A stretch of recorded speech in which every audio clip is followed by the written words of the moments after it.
showing off my white bloody legs, and all of you guys are appropriately attired. So speaking of this level, this is men's work. You know, well, The mic will I've pick it up? tested it already. It picks it up. Yeah, it does. Yeah, because we've got that separate mic, and surprisingly, it works. Yeah. It's a unidirectional, omnipotent microphone. This is actually a directional one. This one's it's lasering in on you.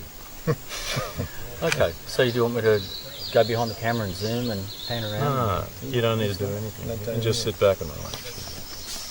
But what I'm going to do is I'll introduce this a little bit. I'll introduce what we're frame doing, it up. why we're here, and Still frame all up. that kind of thing. So hi,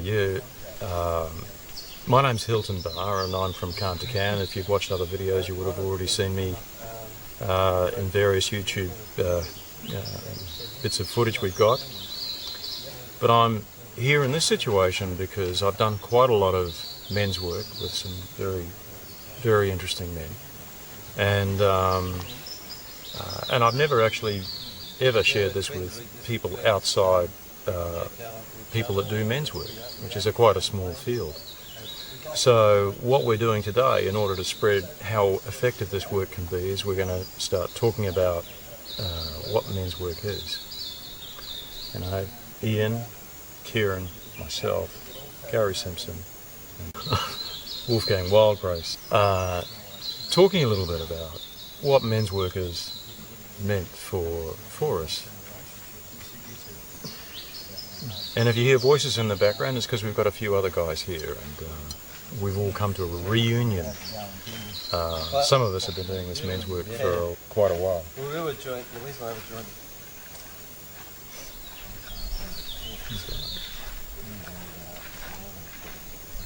So I'll start off with myself, in that, as I said, my name's Hilton. I first did a course with a gentleman called Brendan Nichols, who was doing Future Warrior, a course called Future Warrior.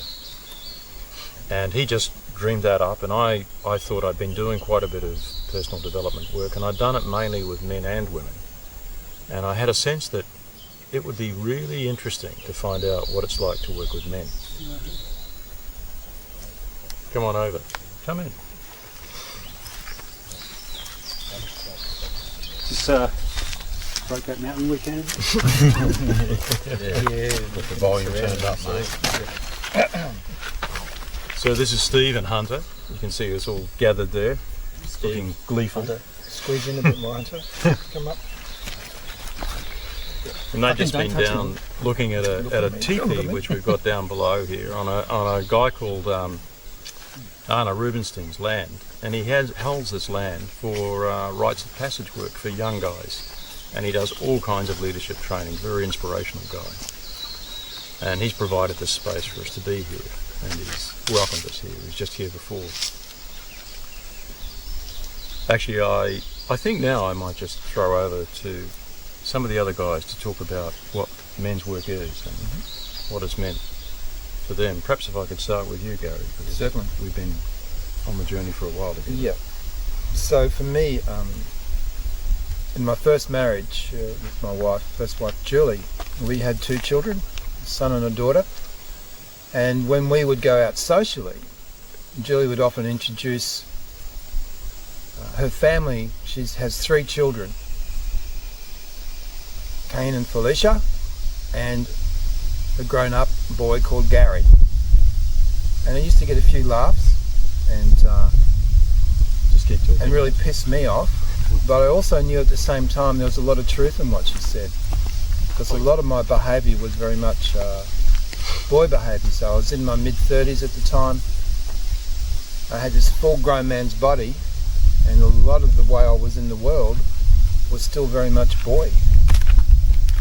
And I really didn't understand what a man was or what it meant. And so the nature of that, I still have that question. And unfortunately, when that first marriage ended,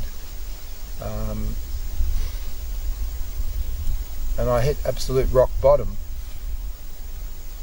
I really didn't know what to do. And I happened to pick up a telephone, and I spoke to a man on the other end of that telephone for nearly 3 hours. And I told him things I'd never told anybody. And it was the first time I ever said I need help, because I don't know what to do and I don't know where to go. And he recommended that in where I was living at the time, he knew of a centre that used to have a men's group, a men's program that ran out of this community centre. And he gave me the address and the contact number. And the very first night I went along, I started crying before I got in. I was sweating profusely. I was having a panic attack. I started to get nauseous and I almost literally vomited. And I got my hand to the doorknob and I couldn't go through. I was absolutely terrified. So I turned around and went home because I was really afraid of what I might find inside. Not so much inside the door, but actually inside of myself. And I did go back about 2 weeks later. And I was welcomed in by a community of men. And it's actually where I started to really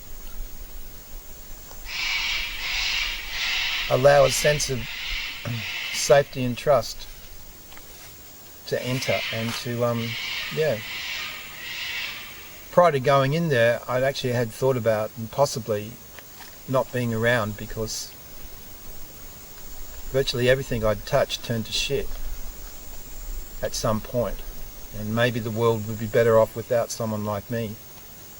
So literally, going through that door and being part of a men's community, a men's group, literally saved my life.